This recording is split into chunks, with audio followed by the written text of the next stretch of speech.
Back back கொஞ்சம் அது குறைக்கணும், அது மட்டும். Okay, thank you. ஓகே, பார்க்கலாம். சரி, ஓகே, பார்க்கலாம். ஓகே. சாமியவே கட்ட வார்த்தையில் புகழ் பாடுற ஒரு கோயிலை கேள்விப்பட்டிருக்கீங்களா? இதுதான் அந்த கோயில். நம்ப மாட்டீங்க, ஆனால் நானும் அதே மாதிரி தான் நம்பலை. திருச்சூரில் கொடுநல்லூர் பகவதி அம்மன் கோயில் ஒரு கோயில் இருக்குது. நிறைய பேர் இந்த கோயிலை போய் பாருங்கன்னாங்க. நான் பெருசாக கண்டுக்கல. அப்புறம் பார்த்தா நான் தங்குற இடத்துக்கிட்டே இந்த கோயில் இருக்குது. இந்த கோயிலே பார்க்குறதுக்கு ஒரு டிஃப்ரெண்ட் வைபாக இருந்துச்சு. இந்த கோயில் எனக்கு ஆரம்பத்தில் தெரியாது. உள்ளே போகிறப்ப ஒரு தனி ஒரு விதமான ஒரு ஃபீலாக இருந்துச்சு. இந்த ஃபங்க்ஷன் பார்த்திங்கன்னா, இந்த நான் சொல்கிற ஃபங்க்ஷன் எப்போ நடக்கும்னா மார்ச் ஏப்ரலில் நடக்கும் அந்த ஃபங்க்ஷனு. இதை பார்த்து எல்லோரும் சிகப்பு ட்ரெஸ் போட்டுட்டு, எல்லோரும் கையில் கத்தி வச்சுக்கிட்டு, எல்லோரும் பார்த்திங்கன்னா அவங்களே காயப்படுத்திட்டு ரத்த வர வச்சுக்கிட்டு அப்புறம் பலி கொடுக்குறதா இங்கே ஒரு முக்கியமான ஒரு ஃபங்க்ஷன் போல். அது கொஞ்சம் கவர்மெண்ட்டை கொஞ்சம் ரெஸ்ட்ரிக்ட் பண்ணியிருக்கு போல்.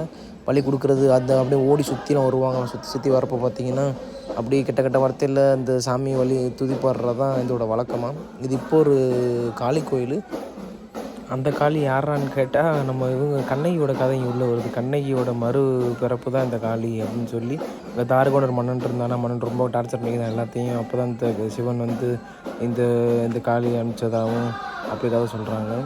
ஆனால் இந்த நடக்கிற ஃபங்க்ஷனை கேட்டால் ரொம்ப ஆச்சரியமாக இருக்குது. இது வருஷத்துக்கு ஒரு 5 நாள் நடக்குமா, மார்ச் ஏப்ரலில். கண்டிப்பாக வந்து பார்க்குறோம். நீங்கள் பாருங்கள். நானே வரலான்னு நினச்சிக்கிட்டு இருக்கேன், பார்க்கல அப்படின்னு. ஸோ இப்போ நமக்கு ஸ்டே கிடச்சிருச்சு. இங்கே வந்து அந்த பங்குக்கு பக்கத்தில் தான் இது ஒரு இடம், கிரவுண்டு மாதிரி பார்க்கிங், இது கார் பார்க்கிங்கு. ஸோ இங்கே தான் நம்ம வந்து சமைக்க போகிறோம்.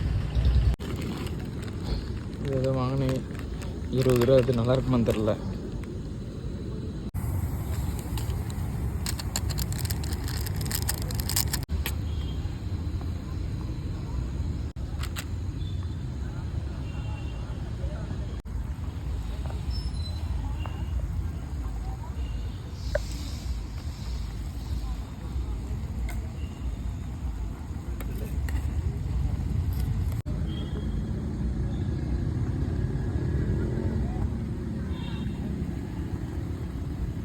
இன்னைக்கு இந்த பெட்ரோல் பம்பில் தான் இருக்க போகிறோம்.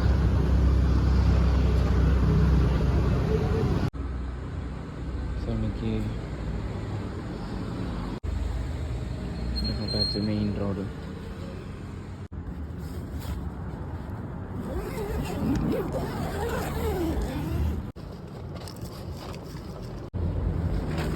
Okay, good night. பேலன்ஸ் இருக்குது.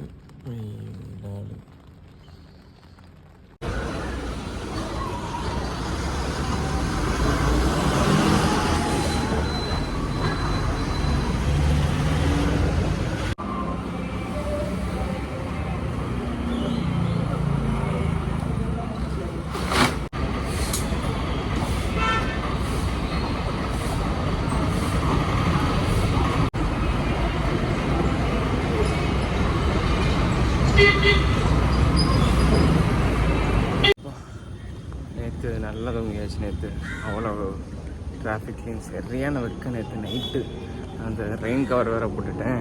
சரி, கண்டிப்பாக மழை வர வாய்ப்பு இருக்குன்னு. அப்புறம் கரெக்டாகவும் இல்லை, மழை வந்தால் திருப்பி நைட்டு மாட்டிக்கிட்டு இருக்க முடியாதுன்னு சரியான வெக்க. அதை வெக்கில் தூங்கிட்டேன்னா அந்தளவுக்கு டயர்டாக இருந்திருக்கேன். அதுக்கப்புறம் 4:30 5 மணிக்கு 5:30 மணிக்கு நம்ம லைட்டாக மழை பெஞ்ச ஆரம்பித்தேன். அப்படி கட்டிச்சு. அது பெரிய மழையும் இல்லை.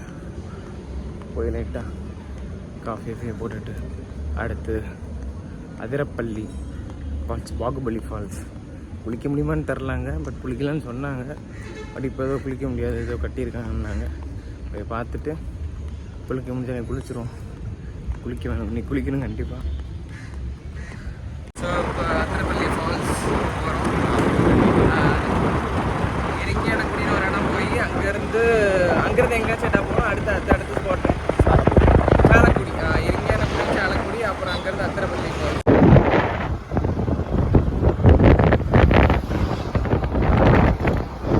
இறங்கியானக்குடி போக வேணாம்,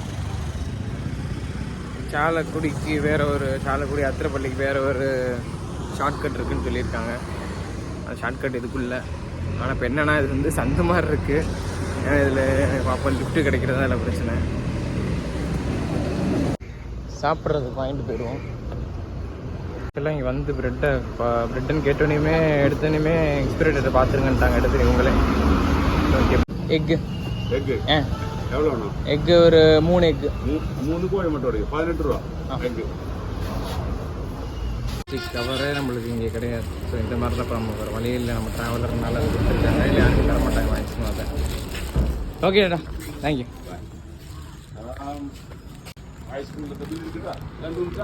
ஸோ இப்போ சாலக்குடி போகிறோம். சாலக்குடி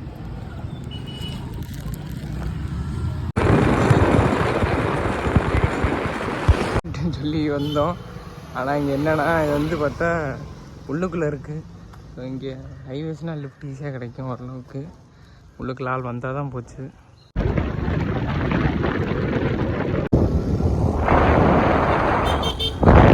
இந்த ரூட்டு ஷார்ட்கட்டு தான். ஆனால் பார்த்தீங்கன்னா இது வந்து இது ஊருக்குள்ள. அதனால் பார்த்தீங்கன்னா பாருங்கள், வண்டியை பாருங்கள், வண்டியை 1-2 தான் வரும். இங்கேருந்து நான் ஒரு 40-50 கிலோமீட்டர் போகணும். இங்கே நான் சாலக்குடியிலேருந்து சாலக்குடியிலேருந்து அதிரப்பள்ளி ஃபால்ஸ் பார்ப்போம். நீங்கள் எப்படி போகிறான்னு ஸ்ட்ரைட்டாக ஏதாச்சும் லிஃப்ட்டு கிடச்சா தான் உண்டு. ஃபைனலி ஒரு லிஃப்ட்டு கிடச்சிருச்சு.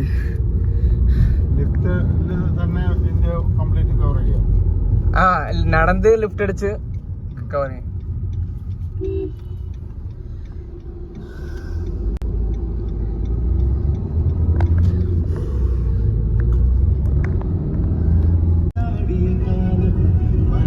இங்கேதான் ஒரு ஸ்னேக் டெம்பிள் இருக்கா பெருசு.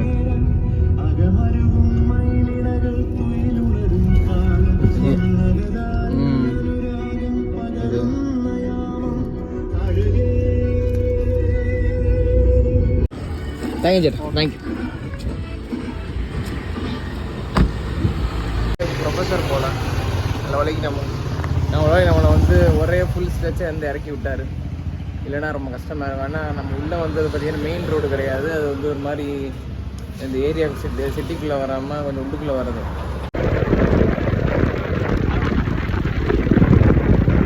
அப்போ அந்த என்னை வந்து இவ்வளோ தூரம் வந்து அங்கே இறக்கி விடணும். இங்கே தான் லிஃப்ட் கிடைக்கும், இங்கே தான் பஸ்ஸும் இங்கே தான் கரெக்டாக வரும்னு சொல்லி இங்கே வந்து இறக்கிட்டு போயிருக்காரு. ஸோ அடுத்து வந்து இப்போ நம்ம அதிரப்பள்ளி தான். அப்போ இங்கேருந்து ஸ்ட்ரைட்டாக யார் அதிரப்பள்ளி போக மாட்டாங்க, லிஃப்ட்டு தர மாட்டாங்கன்னு சொன்னாங்க. அப்போ எந்த அளவுக்கு போக முடியுதுன்னு பார்ப்போம்.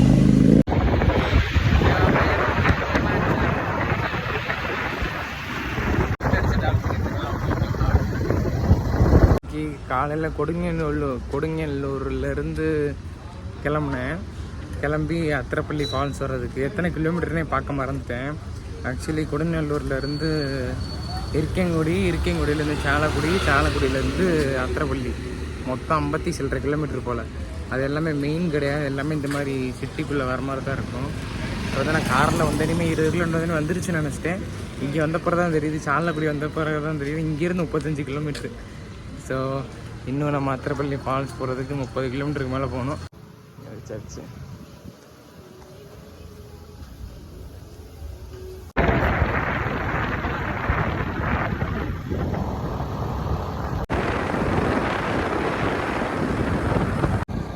சேட்டா என்னோட ஸ்டோரி கேட்டுட்டு நான் இந்த ஃபாரஸ்ட்டில் எதுவும் தங்குறேன்ற மாதிரி கேட்டார்.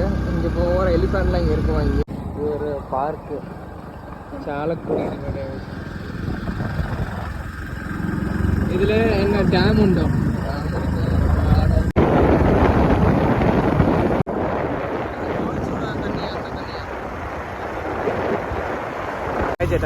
சேட்டா தான் எனக்கு வந்து லிஃப்ட் கொடுத்தாரு. எங்கன்னா யாருமே ஆள் இல்லை அந்த இடத்துல. சேட்டா தான் லிஃப்ட் கொடுத்து ஒரு 10 கிலோமீட்டர் மேலே கொண்டு விட்டார். தேங்க்யூ சேட்டா. அதிரப்பள்ளி போகிறதுக்கு வந்து வெறும் 12 கிலோமீட்டர் தான். ஸோ இந்த இடத்துல யானை விளையாடிருமா சாயங்காலம் 5-5:30க்கெலாம். ஸோ அதனால் இப்போ எதுவும் பார்க்கலாமான்னு பார்த்தோம், இது பார்க்குற மாதிரி இல்லை. அடுத்து ஒரு லிஃப்ட் கிடச்சிருச்சு. இங்கே ஒரு போலீஸ் ஸ்டேஷன். எல்லோரும் நம்மளை பற்றி விசாரிச்சுட்டு இருந்தாங்க எப்படின்னு, ட்ராவல் பற்றி. பேக் பேக் கொஞ்சம் அது குறைக்கணும், அது மட்டும். Okay, thank you. ஓகே, பார்க்கலாம். சரி, ஓகே, பார்க்கலாம்.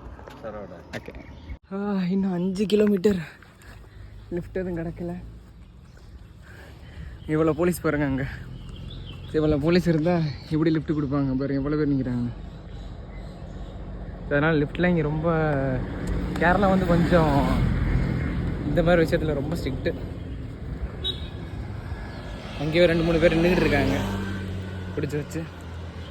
ஹெல்மெட்டு இதெல்லாம் ரொம்ப போலீஸ் பயங்கர ஸ்ட்ரிக்ட் இங்கே. ஆனால் லிஃப்ட்லாம் அப்படியுமே லிஃப்ட் எக்கச்சக்கமாக கிடைக்கிது. இருந்தால் பாருங்கள், இவ்வளோ ஸ்ட்ரிக்டாக இருந்துமே லிஃப்ட் தராங்க. ஸ்ட்ரிக்ட்லாம் இல்லைன்னா எப்படி இருக்குன்னு.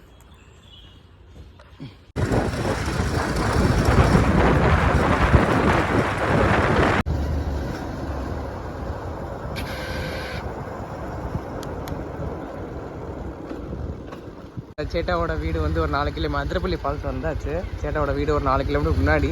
சரி, நான் சொன்னதுக்காக வந்து சேட்டா சரி ஒரே ஸ்ட்ரைட்டாக இறக்கி விட்றேன் அப்படின்னு சொல்லி ஃபுல்லாக இறக்கி விட்டார் வந்து. தேங்க்யூ ஸோ மச் சேட்டா. தேங்க்யூ பார்க்கலாம்.